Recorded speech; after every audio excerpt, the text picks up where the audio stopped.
Room 914. That's where the champagne glasses clinked, the ties loosened, and something I'll never forget began unraveling behind a hotel door that was supposed to stay closed. The gala had ended 2 hours ago. People had filtered out of the ballroom, buzzed, flirty, unbuttoned. Music still echoed faintly through the gold-trimmed hallways, and security was down to one yawning guy by the elevators. I was upstairs, 5 doors down, kneeling on the carpet outside our room, trying to fish my phone out of the jacket I had no business wearing. I wasn't supposed to be alone. Hallie had told me to grab her charger from the room. Said she'd meet me in a few minutes after, wrapping up a quick convo with Fletcher about next quarter's metrics. I didn't even know what that meant, but I nodded like a dog and walked away. Room 914 was quiet when I got back. Dark. I'd left the lights on, hadn't I? At first I thought, maybe housekeeping came through? Maybe someone switched our room. But then I heard it. A voice. Not loud, not moaning. Just low. A man's voice. Confident. Unhurried. And her laugh. Her laugh. I'd know that sound if the world went silent. It wasn't the laugh she gave me at breakfast. It was that version of her I hadn't seen in months, maybe years, breaking through the walls I'd been patching up with denial and discount wine. I didn't knock. I didn't burst in. I just listened. 30 seconds. That's all I gave myself. 30 seconds to stand there, heart pulsing in my ears, mouth dry, knowing something irreversible was unfolding 5 feet from me. Her voice floated through the crack under the door. Flirtatious. Unapologetic. She sounded alive. And I was stone. Then footsteps. Closer. Quick. I panicked and backed away, hiding in the corridor near the ice machine. The door opened. Hallie stepped into the hallway, hair messy, phone in hand, adjusting her dress like she'd just changed outfits. She didn't see me right away. Not until I stepped out and said her name. Her whole body jerked like she'd seen a ghost. She dropped the phone. Ellis. I thought you were still downstairs. Her words stumbled. I didn't ask questions. I just looked at her. And she did the one thing I never expected. She reached for me. Tears already welling, lips moving silently. She reached out like I was something she suddenly remembered she wanted. And I leaned forward, close enough for only her to hear. Not after that. Her hand froze midair. I didn't wait for excuses. I didn't want an explanation dressed up as regret. I walked away, down the stairs, out of the hotel, out of whatever spell I'd been under for far too long. And I still don't know if she stayed in that hallway crying, or went back inside and closed the door behind her. All I know is room 914 stayed quiet behind me. But everything in me was screaming. I didn't go home. I didn't even think about going home. I just wandered into the hotel lobby like a ghost, unsure of where my feet were taking me. The room was full of laughter, clinking glasses, and people too caught up in their own self-importance to notice a man unraveling in plain sight. Somehow, that was comforting. I stood near the bar, ordered a soda water with lime so I wouldn't look completely out of place, and stared at the marble floor while trying to keep my hands from shaking. People passed by and nodded, smiled. One guy from Hallie's department, I think his name was Micah, clapped me on the back and said something like, "Killer turnout tonight, huh?" I nodded, couldn't even form words. I could still hear her voice from that hallway. I could still smell her perfume, mixed with someone else's cologne, and it made my throat burn. I didn't want to imagine what happened behind that door, but my mind was already doing the work, filling in blanks, adding shadows, stitching together a scene I wasn't supposed to witness. But I had heard just enough. I sat down in one of the oversized chairs by the fireplace, the kind meant for posing rather than comfort, and tried to breathe normally. A woman with a name tag reading Kelly Operations plopped down beside me, kicked off her heels, and started talking about how exhausting these events were. I nodded like I was listening. She mentioned something about the open bar and someone making out in a supply closet. I smiled. Or at least, I think I did. My body was still moving, still pretending to be human, but my head was a mile above the room, floating somewhere between fury and humiliation. I stared at my wedding ring. It suddenly looked foreign, heavy, like it belonged to someone else. I tried twisting it off, but my fingers had swollen from the heat of the room, or maybe from the shock. It wouldn't budge. Then I saw her again. Hallie had come back downstairs. Alone. She scanned the room like she was trying to spot me from across a battlefield. When her eyes landed on me, I expected her to hesitate, to slink away. But no, she walked straight toward me with that expression she always used when she wanted to pretend nothing happened. Calm. Steady. Like she hadn't just blown up everything we were. Ellis, she said softly as she reached me. Can we talk? I didn't stand. I didn't move. I just looked up at her with what I imagine were the emptiest eyes I've ever had. I think we already did, I said. She crouched next to the chair, lowering her voice like we were just another couple at a party, not two people standing at the edge of a crumbling cliff. It's not what it looked like, she said, and I almost laughed. I didn't, but I almost did. I leaned a little closer, like I was letting her in on a secret. Tell me, Hallie, what did it look like? Because from where I was standing, it looked like you brought him back to our room. She flinched, just slightly, but I saw it.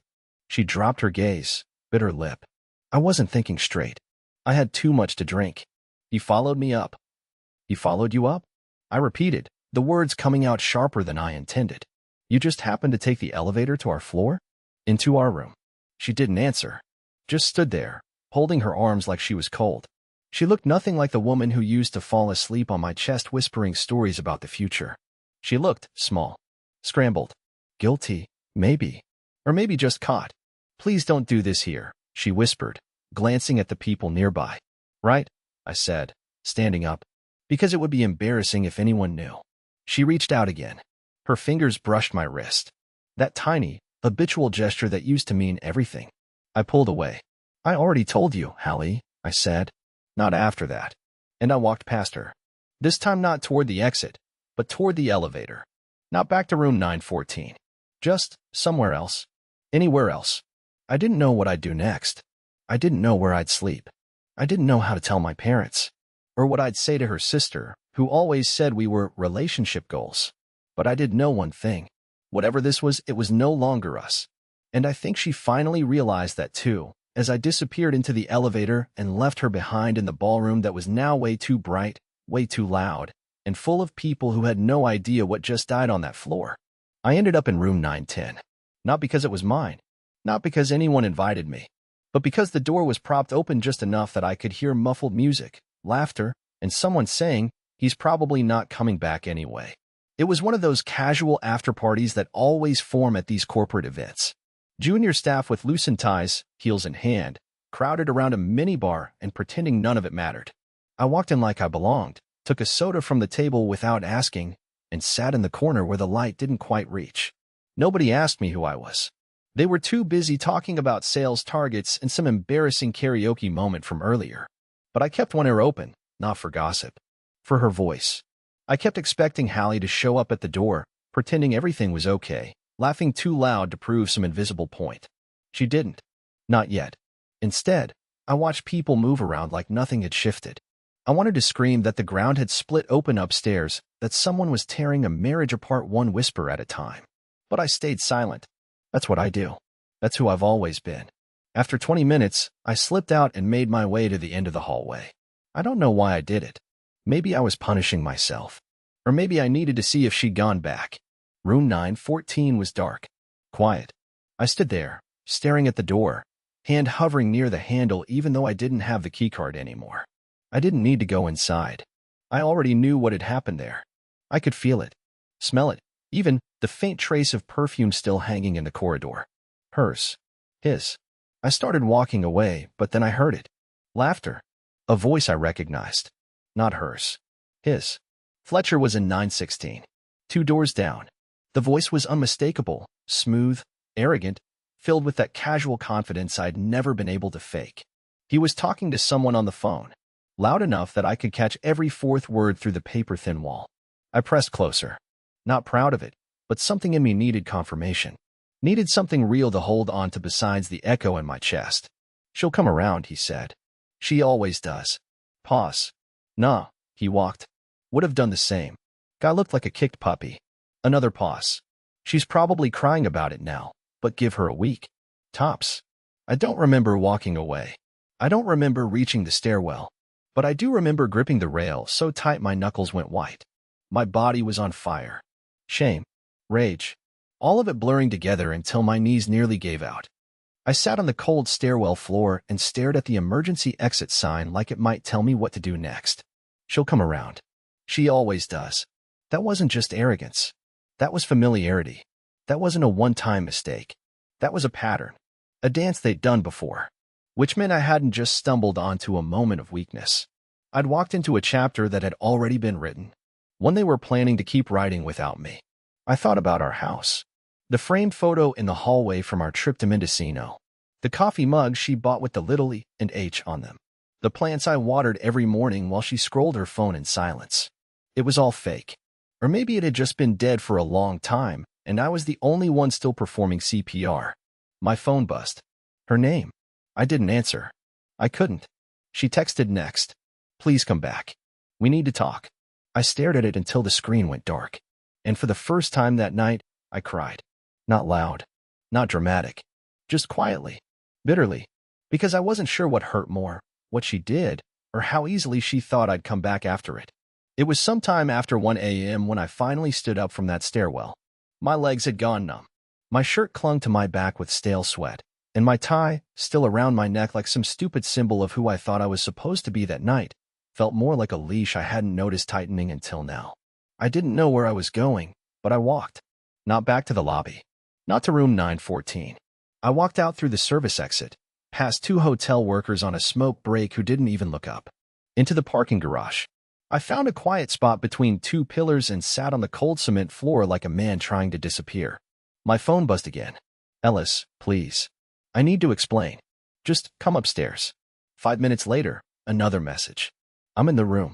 Alone. I swear. Please. Just talk to me. Then a third. It wasn't what it looked like.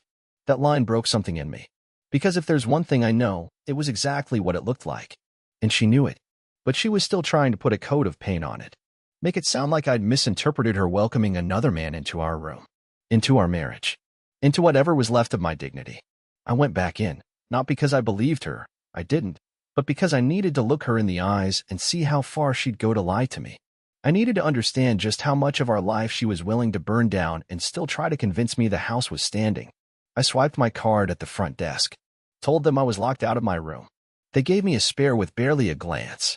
When I opened the door to 914, she was sitting at the edge of the bed, barefoot, hair down, eyes red from crying or pretending to cry. I couldn't tell anymore. The room smelled like stale wine and a mistake that couldn't be taken back. She stood up fast when she saw me. Ellis, thank God. I held up a hand. Don't. Just sit down. She hesitated. Sit. Down. She obeyed. For a second, there was silence.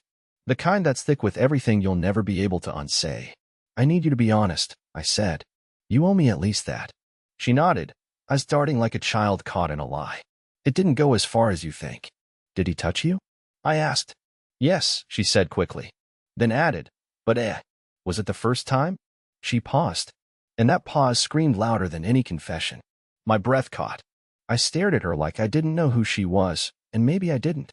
Maybe the woman I married was already long gone, and this was just her replacement, rehearsing lines she didn't believe in anymore. I made a mistake, she said. It got out of hand. He's been persistent. I didn't know how to shut it down. And tonight, I'd had too much to drink. I wasn't thinking straight. He followed me up here. I didn't plan it. You brought him here. I interrupted. This room. You brought him to our room. And you expect me to believe you didn't plan anything? It wasn't like that. Then what was it like, Hallie? I snapped, my voice louder than I meant it to be. Because from the hallway, it sounded a lot like 2 people who weren't strangers. Who weren't having their first mistake. Who had a rhythm. She started crying then.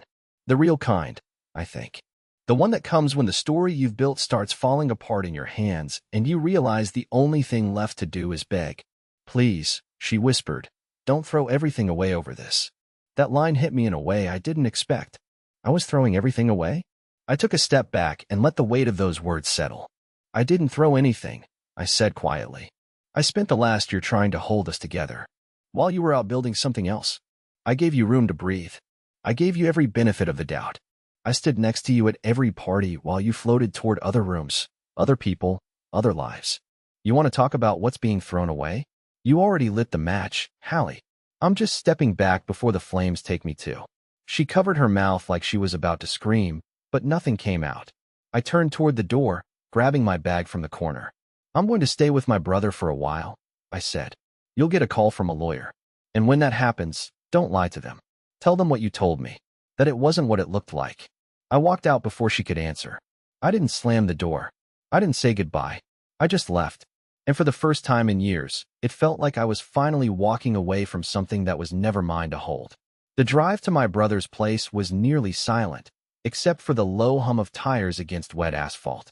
It had started to drizzle by the time I reached the interstate, and the sound of the rain on the windshield felt more like a lullaby for the dead part of me I hadn't quite buried yet. I wasn't crying. I wasn't yelling. I wasn't anything. I just drove, staring at the taillights ahead like they might lead me somewhere that didn't feel like failure. Grant lives 35 minutes outside the city in a modest split-level house with his wife and their 2-year-old son. He's the kind of guy who doesn't need much to be happy. A backyard, a fridge full of leftovers, and a recliner that permanently smells like popcorn and baby wipes. He opened the door in a ratty hoodie, bleary-eyed and confused, holding a spoon like he thought I was a burglar. "Ellis? It's almost 2 a.m. Man, are you okay?" I shook my head, and something about that small movement made my lips start to tremble. "She cheated," I managed to say. He didn't ask questions. He just pulled me inside, locked the door, and poured me a drink without even looking back. That night I slept, barely, on the couch, curled under a blanket that still smelled like his dog, listening to the baby monitor crackle from the other room. I stared at the ceiling and tried to remember what our first kiss felt like. Not because I missed it, but because I couldn't feel it anymore. I couldn't feel anything tied to her without bitterness seeping through the edges. By morning, I had 9 unread texts from Hallie and 2 missed calls. I didn't open them. I forwarded everything to a separate folder titled Legal and turned off notifications. Later that day, while Grant's wife took the baby to her mother's, I finally told him everything. I didn't sugarcoat it. I told him about Fletcher, the hotel room, the lies, the phone call I overheard 2 doors down. He didn't say much at first, just listened with that quiet intensity only older brothers seem to master. When I finished, he stood up, grabbed the remote, and muted the game he'd been pretending to watch. "You need to understand something," he said. "This wasn't a mistake. It wasn't some drunken accident. This was a choice. Repeated, deliberate, and whatever part of you still wants to fix it. You need to kill that now." I nodded, but his words didn't hit until much later. Because part of me, the stupid, broken part, still wondered if I could have done more. If I'd loved her better, complimented her more, been more adventurous in bed. Had I made it too easy for someone like Fletcher to find the cracks? That night, I got an email. Subject line, "You don't know the full story." It was from a woman named Kira. No last name. Just a long paragraph that started with, "I don't know if you remember me. We met once at last year's winter formal. I'm on the same team as Hallie. I wasn't going to say anything, but I can't watch this happen anymore and stay quiet." I read every word of that email like it was evidence at a trial I didn't ask to be a part of. Kira went on to describe how Fletcher and Hallie had been flirty since before she even joined the firm. How they'd left conferences together. How everyone noticed, even joked about it behind their backs. But no one ever confronted it because, and this part stuck with me, she always looked like she got away with things. I sat back in my chair and let that sentence settle in my gut like acid. Got away with things. Had I enabled that? Had I spent years building her a runway with my silence and support so she could take off into someone else's arms? I replied to Kira only once. "Thank you for telling me the truth. I wish it had come sooner." And I meant it. Later that evening, Grant and I sat in the backyard with beers in hand, watching the sun bleed out behind the trees. He asked what I was going to do next. I didn't answer immediately. Eventually, I said, "I think I need to start by remembering who I was before her." And even saying that out loud felt like something inside me had finally shifted. Because maybe I'd been so wrapped up in saving the marriage, in proving I was enough, that I forgot I already was, before she ever learned how to weaponize my patience. But I also knew something else. Hallie wasn't done. She'd come back. She'd spin her own version. She'd try to write her way back into the story. And I had no idea how far she was willing to go to erase what really happened. 3 days passed without a word from me, but Hallie didn't stop. She shifted tactics. Her texts changed tone, from desperate to measured, then from pleading to composed. And then suddenly, as if coached, her messages read more like a script. Clean, controlled, sanitized. She wanted to meet, just to talk. She said she wanted to understand how I was feeling. Said she wasn't ready to give up on us. That last one almost made me laugh out loud. Give up? As if it was still hers to hold on to. As if she hadn't already handed it over in a hotel room that reeked of betrayal. Then, on Thursday, I got a call from my mom. Not unusual, but the second I answered, I could tell something was off. Her voice was tight, nervous. She danced around the topic for a full minute before she finally said, I saw Hallie today. At the market. I froze. What? She came up to me, Ellis. Said she was trying to respect your space, but that she's worried. She said you've been staying with Grant and that she hasn't been able to reach you. That she's sorry. I didn't say anything. I couldn't. My mind was already racing, trying to figure out what her angle was. She cried, Ellis, my mom said. Said it was a misunderstanding. That she needs a chance to explain. I told her it wasn't my place, but, well, she seemed really broken. I swallowed hard. She wasn't crying when she opened that hotel door. There was a long pause on the line. Then my mom whispered, Is it true? Yes. I could hear the wind shift on her end. Her breath caught. My mother has always loved Hallie. Defended her. Treated her like a second daughter. So much so that I think, in some twisted way, Hallie counted on that. Knew how to weaponize the image she'd spent years crafting. It wasn't just me she betrayed. It was the whole illusion. Later that afternoon, I found out she'd also texted Grant's wife, Rowan. Told her she'd been ambushed at the event. Claimed Fletcher had manipulated the situation, that I'd walked in during a heated conversation and made assumptions. She even said she'd been trying to end things that night. That she hadn't meant for it to go that far. She was rewriting the story. And she wasn't just telling it to strangers. She was planting it in the ears of people close to me. Reshaping the edges. Painting herself as confused, heartbroken, even loyal, if you can believe that. Like I'd walked out on her for something minor. But I wasn't shocked. Hallie has always had a way of shifting blame without ever raising her voice. She never lies directly, just bends truth until it collapses. And what scared me most was that it worked. People listened. People nodded. That night, I decided to meet her, not because I needed closure, but because I needed to see what version of herself she was bringing to the stage now. We met in a neutral place, a small public park near the river, early evening, barely anyone around. She wore a denim jacket over a dress I hadn't seen before, which somehow offended me. That she had the energy to shop, to pick something new to wear for this, like it was a date. She walked up like we were still something. Like I was just being moody, and all it would take was the right words to untangle the mess. Thanks for coming, she said gently. I said nothing. She looked tired, her eyes puffy, but there was something calculated beneath it, like she'd practiced this conversation in the mirror 100 times. I know things look bad, she began. But you walked in at the worst possible moment. I wasn't thinking clearly. I'd had drinks. I didn't want to hurt you. I finally spoke. Then why are you telling everyone you were ambushed? That he manipulated you? That I imagined things? Her face faltered, just slightly. She blinked. I didn't mean it like that. I was trying to explain my side. No, I interrupted. You're trying to keep the version of you alive that everyone still likes. But that version doesn't exist anymore. She stepped forward. Ellis, please. We've been through worse. No, I said again. We've been through hard times. Not betrayal. Not this. I could see it then, her frustration breaking through the softness.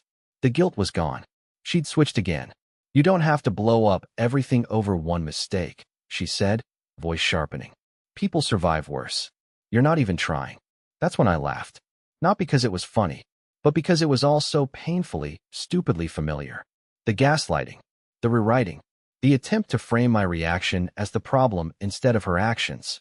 I tried, I said. For years. I tried when you stopped looking at me at dinner.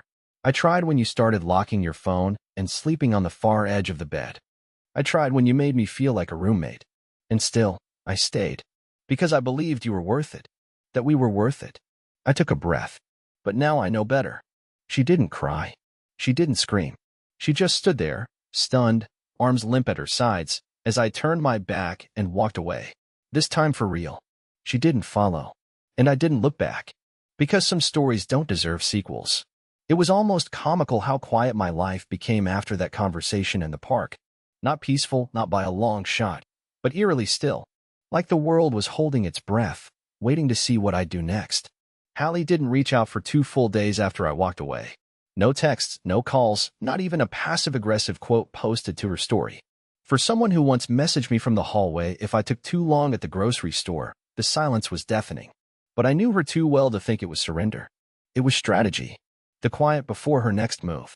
And she didn't disappoint. On the third day, she sent an email. Subject line: please read. It's important. That phrase alone made my stomach tighten. Because Hallie never sent emails. If it wasn't spoken or texted, it didn't happen. So I knew, before even opening it, that this was her last shot, her final attempt to twist the story into something she could live with. I clicked. It wasn't a confession. Of course it wasn't. It was a document. A neatly crafted, bullet-pointed summary of our situation. No emotion. Just the illusion of structure. She had organized it like a project recap, outlining what happened, her perception, my reaction, and then, unbelievably, potential next steps. Under what happened, she wrote: an inappropriate but brief exchange occurred between myself and a colleague, which Ellis misinterpreted under emotionally heightened circumstances. Under her perception, she wrote: I have been under significant workplace stress and unfortunately allowed blurred boundaries to form with someone I should have kept professional distance from. And under my reaction, Ellis made a unilateral decision to vacate our shared space and cut off communication without full discussion of the incident. Then came next steps. Options. Like this was a business merger.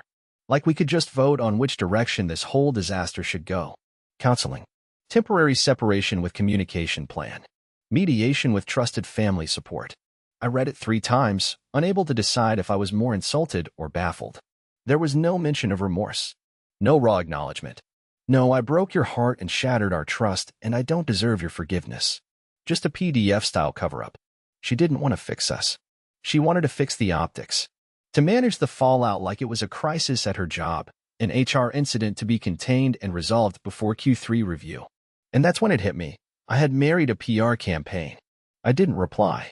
But I printed the email and handed it to my lawyer. Because if she was drawing lines in legalese, I'd make sure the next line was the signature on our divorce papers.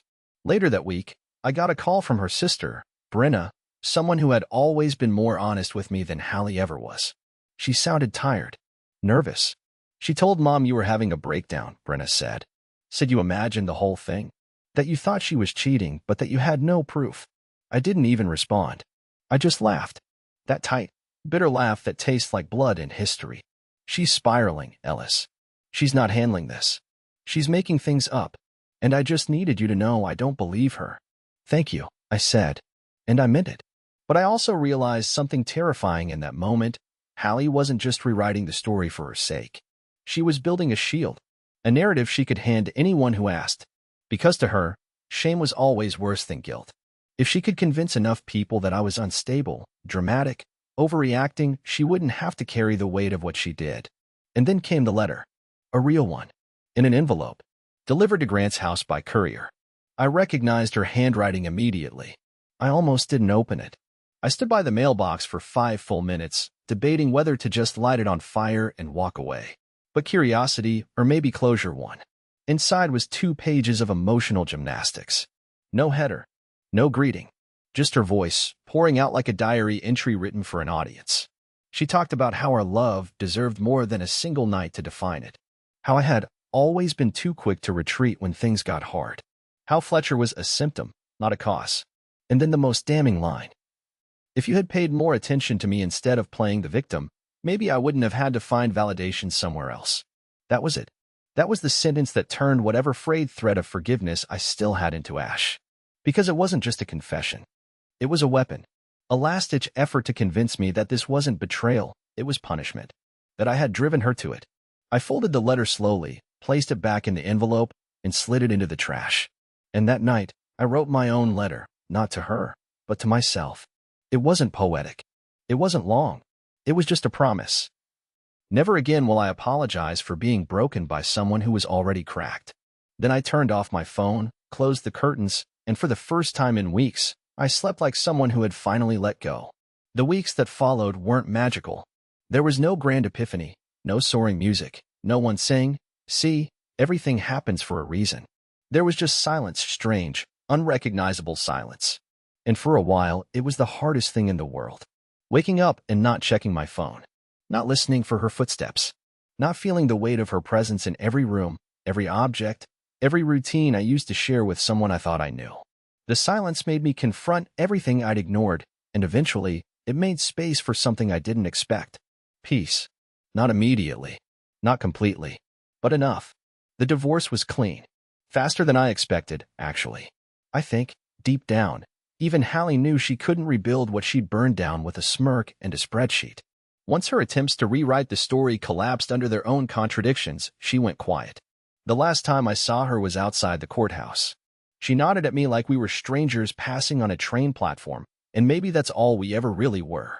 The real shift didn't come from leaving her.